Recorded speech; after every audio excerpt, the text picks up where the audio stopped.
Welcome back. In this video, you'll learn how to use your Huawei Band 9 as a camera remote.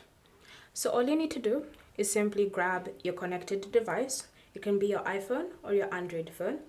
Then from here, you want to launch the camera app.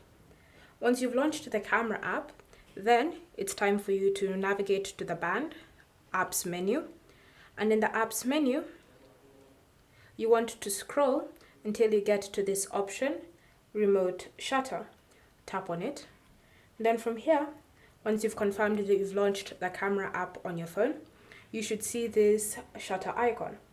So whenever you want to take a photo, you can just press on the shutter icon.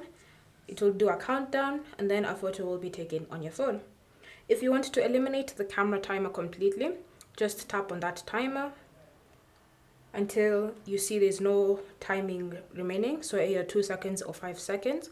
And once it's gone back to its default, now whenever you press on the shutter button, photos will be taken immediately.